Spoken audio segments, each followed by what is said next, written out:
माँ बाप बराए फरोख्त। एक अखबार में एक इश्तिहार शाया हुआ। बूढ़े माँ बाप को 10,000 यूरो में फ़रोख्त कर रहा हूँ। मेरे वालिद की उम्र 90 साल है। इन्हें भूलने की बीमारी है। मेरी माँ की उम्र 80 साल है और वो भी सिर्फ मदद से ही अपना काम सरअंजाम दे सकती हैं। इस इश्तिहार को देख कर लोगों ने कई दिनों तक बहस की।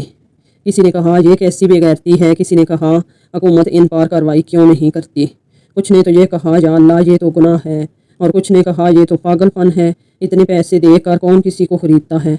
ये इश्तिहार एक ऐसे जोड़े ने भी देखा जिनके अपने वालिदैन काफ़ी पहले वफ़ात पा चुके थे। इन्होंने फ़ैसला किया कि बराए फ़रोख्त बूढ़े वालिदैन को ख़रीद कर इनकी खिदमत करेंगे। इन्होंने मांगी गई रकम बैंक के ज़रिए ट्रांसफ़र की, फिर दिए गए पते पर पहुँचे ताकि इन बुज़ुर्गों को अपने साथ ले जाएं। पता एक अजीम आलीशान हवेली का निकला। वो हैरत से इसे देखते ही रह गए। दरवाज़ा खुला। एक खुशहाल और बावकार बुज़ुर्ग इनका इस्तकबाल करने आए।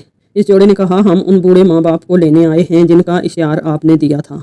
रकम भी आपके अकाउंट में ट्रांसफ़र कर चुके हैं। वो बुज़ुर्ग मुस्कुराए और कहा खुश आमदीद, खुश आमदीद। लेकिन क्या आप मुझे ये बता सकते हैं कि आपने इन दो बूढ़ों के लिए इतनी बड़ी रकम क्यों दी? बुज़ुर्ग ने इनसे पूछा। आपको सिर्फ इनसे मसले, परेशानियाँ और तीमारदारी की जिम्मेदारियाँ ही मिलेंगी। ये जानते हुए भी आपने इतनी बड़ी रकम क्यों अदा की?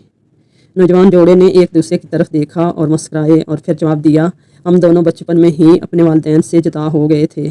कम उम्री में इनके बगैर ज़िंदगी गुजारना पड़ी। हमें इनकी बहुत याद आती है। हमारे दो बच्चे हैं। वो नाना नानी, दादा दादी की बहुत कमी महसूस करते हैं।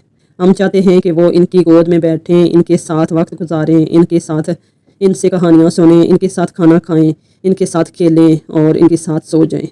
हम चाहते हैं कि वो ऐसे बुज़ुर्गों के साथ परवरिश पाएँ जिनसे वो अदब व एहतराम सीखें। ये सुनकर बुज़ुर्ग आदमी ने अपनी बीवी को आवाज़ लगाई। वो एक छड़ी के सहारे मगर आराम से चलते हुए कमरे में आई। चेहरे पर प्यारी सी मुस्कुराहट थी। बुज़ुर्ग जोड़ा मोहब्बत भरे अंदाज में मुस्कुराया और कहा ठीक है, हम आपके साथ चलेंगे। वही माँ बाप हम हैं जिनका इश्तिहार था। नौजवान जोड़ा हैरत से दंग रह गया। लेकिन ये कैसे हो सकता है? इश्तिहार में तो लिखा था कि आपको फ़रोख्त करने वाले मजबूर और लाचार और ज़रूरतमंद लोग हैं, मगर आप तो बिल्कुल वैसे नहीं लगते। बूढ़े जोड़े ने एक दूसरे की तरफ देखा और फिर मुस्कुराए, और फिर खातून ने तजस्सुस से इनसे कहा, हमने बहुत मोहब्बत और समझदारी के साथ ज़िंदगी गुजारी है, मेहनत की कमाई की है और ये आलीशान महल बनाया है, और किस्मत ने हमें औलाद नहीं दी, और हम चाह रहे थे कि ये हमारी दौलत, ये हमारी कमाई किसी अच्छे इंसान के हाथ जाए, लेकिन हमें ये नहीं मालूम था कि वो कैसे तलाश करें। तब ये इश्तिहार देने का ख्याल आया। अब हम बहुत खुश हैं। हमारा माल सही हाथों में जा रहा है। फिर मुस्कुरा कर कहा, मोहब्बत और खलूस कभी ज़ाया नहीं जाता। ये न सिर्फ लेने वाले के लिए कीमती होता है बल्कि देने वाले के दिल को भी माला माल कर देता है। मोहब्बत और खलूस ज़रूरी है। वालिदैन का घर सिर्फ यही वो घर है जहां आप जब जी चाहें बगैर किसी दावत के जा सकते हैं। सिर्फ यही वो घर है जहां आप दरवाजे में चाबी लगाकर बराह रास्त घर के अंदर दाखिल हो सकते हैं। सिर्फ यही वो घर है जहां मोहब्बत भरी निगाहें इस वक्त तक दरवाजे पर लगी रहती हैं जब तक आप इनको नजर न आ जाएं। सिर्फ यही वो घर है जो आपको आपकी बचपन की बेफिक्री और खुशियों के दिन याद दिलाता है। सिर्फ यही वो घर है जहां आपकी मौजूदगी और माँ बाप के चेहरे पर मोहब्बत की नज़र डालना बाइस बरकत है और उनसे गुफ्तगू करना एजाज़ की बात है। सिर्फ यही वो घर है जहाँ आप कुछ दिन ना जाएं तो इस घर के मकीनों के दिल मुदास से जाते हैं, वो उदास हो जाते हैं। सिर्फ यही वो घर है जहाँ का दस्तरखान खालिस मोहब्बतों से भरपूर और हर किस्म की मुनाफकत से पाक है। सिर्फ यही वो घर है कि अगर खाने का वक्त हो जाए और आप खाना ना खाएं तो इस घर के मकीनों के दिल टूट से जाते हैं और वो नाराज़ हो जाते हैं। सिर्फ यही वो घर है जहाँ आपको हर किस्म की खुशियाँ और कह के मुयस्सर हैं। आप भी इन घरों की अहमियत को पहचानें, कबल इसके कि बहुत देर हो जाए।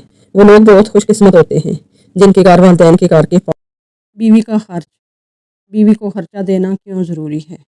क्योंकि अल्लाह ताला फरमाता है कि तुम पर फ़र्ज़ है कि अपनी हैसियत के मुताबिक बीवी को खर्च लाजमी दो। बीवी का खर्चा देना एहसान नहीं, ये तुम्हारा फ़र्ज़ है, और फ़र्ज़ में कोताही का हिसाब दुनिया में भी होगा और आखिरत में भी होगा। बीवी सिर्फ जिस्मानी ज़रूरत नहीं, इसकी इज़्ज़त, ज़रूरत, खर्चा, इलाज, ये सब तुम्हारी ज़िम्मेदारी है। और जो मर्द ये ज़िम्मेदारी नहीं निभाता वो ना मर्द है ना शोर है। बीवी को देना सदका नहीं बल्कि तुम्हारी कमाई का सबसे अफजल खर्च वही है जो तुम अपनी बीवी और बच्चों पर करो। बीवी को हर महीने इज्जत से खर्चा देना सिर्फ पैसों की बात नहीं, ये एहसास है कि तुम अकेली नहीं हो, तुम्हारा शोर तुम्हारे साथ। बीवी जब शोर से खर्चे के लिए हाथ फैलाए तो वो सिर्फ रकम नहीं मांग, وہ مان مانگتی ہے، تحفظ مانگتی ہے اور اپنی عزت کا حق مانگتی ہے۔ یا اللہ جن بیویوں کو اپنے حق کے لیے لڑنا پڑتا ہے ان کے دلوں کو سکون دے اور ان کے شوہروں کے دل میں رحم اور انصاف پیدا فرما۔ اگر میری ویڈیو اچھی لگی ہے تو لائک کریں، شیئر کریں۔ پھر ملیں گے انشاءاللہ کسی اور نئی ویڈیو کے ساتھ۔ اللہ حافظ۔